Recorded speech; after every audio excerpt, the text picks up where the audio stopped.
Soludo cannot mandate Onitsha main market business owners to open their shops on Mondays, sit at home in Anambra State. Lawyer and current affair analyst Maxwell Opara ya bụ ozi ka anyị ji bịa tata na Igbo Media.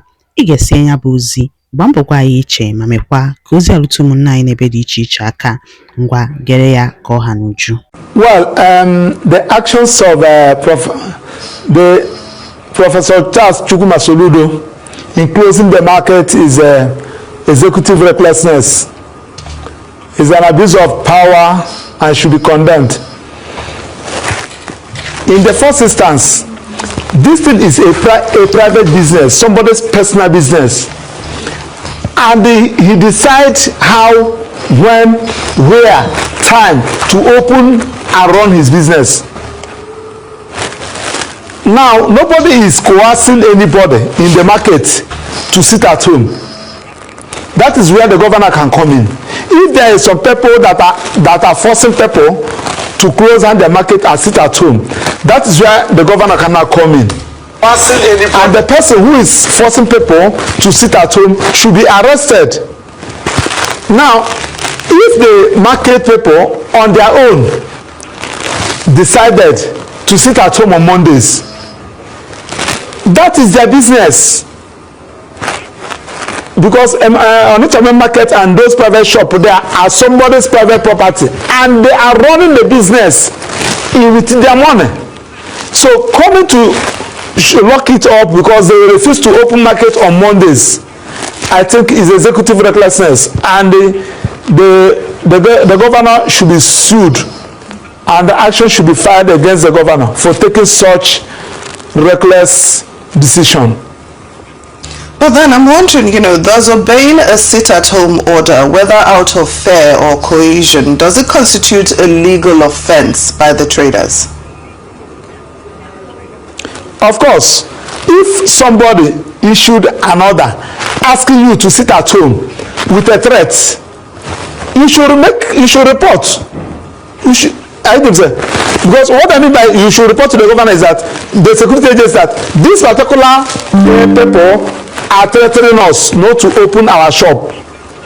You should report, and it left a security agency to provide security for you, work in that intelligence, look at those who are issuing that order and those who are enforcing that order and get them arrested and deal with them in line with the law.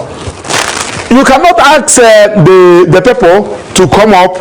Probably somebody is threatening them, and you fail to address all those issues, the people that are threatening them, and they're asking them, forcing them to sit at home. Now I asked the governor, what of the school in Anambra State, the banks, the government establishments? You should start from there, not somebody's private business. You cannot tell me when to open my chamber as a law firm, that if I did not open my chamber that you are going to lock it up. You cannot do that, because you have no business to direct me.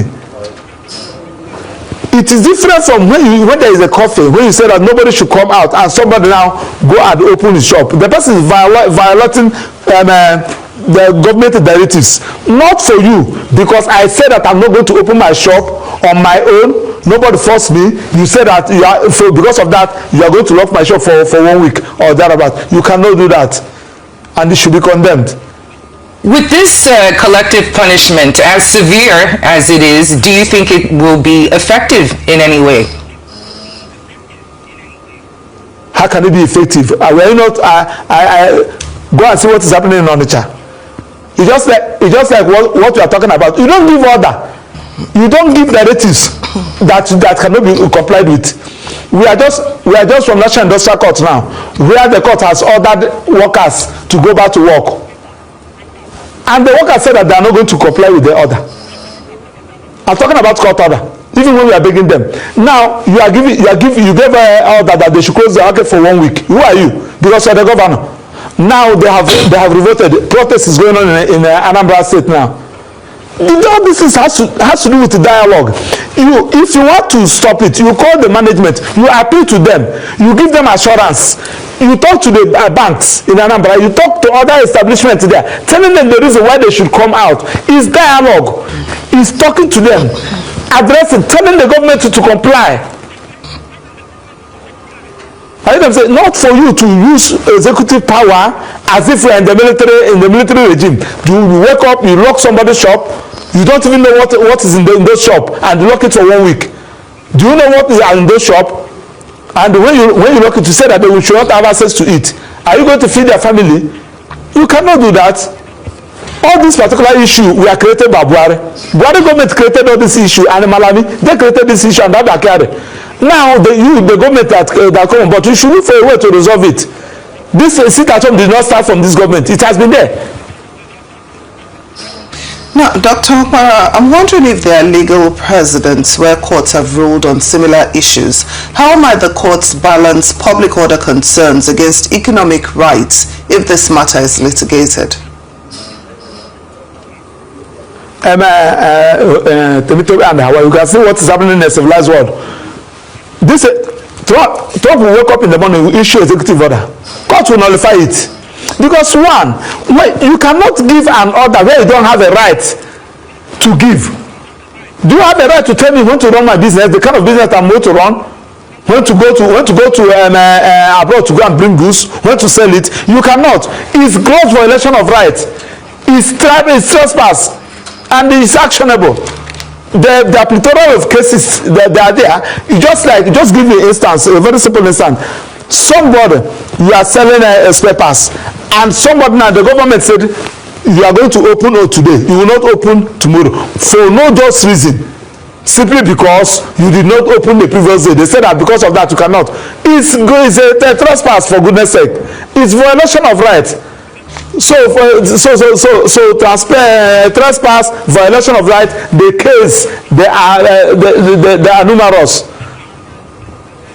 Well, and I'm calling the traders to file action against the governor for doing that.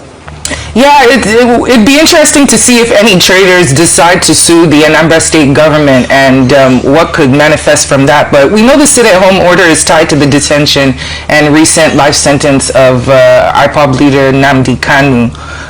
Can state-level executive legally negotiate any kind of settlement for federal judicial matters? And what are the legal hurdles to a negotiated settlement in this context? Hawa and Tomato, I want to tell you for free. I'm a lawyer representing Nnamdi Kanu. The Igbos love Nnamdi Kanu. The Igbos, they love him. When I'm talking about the Igbos, I'm talking about over 90%. They have respect for him. Now, the best way to handle all these issues is that for the government to look for a way to release Nnamdi Kanu. That is the truth. Forget about what you are doing in social media. I can tell you for free.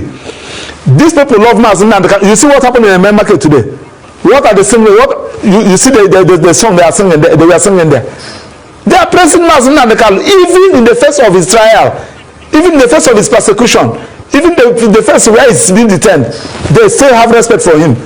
So let the governor call his co-governors, let them meet the president, let the president order that Nnamdi should be. Daalụ nne maka isonyere anyị n'iru akwụkwọ n'ụbọchị taata na Igbo Media. Ọ bụ na ihe anyị na-ewetara gị dị gị mma, gbaa mbọ gbasaa ozi a ma mekwa ka ozi a rute ụmụnna anyị n'ebe dị iche iche aka. Ngwa ka ọ dị.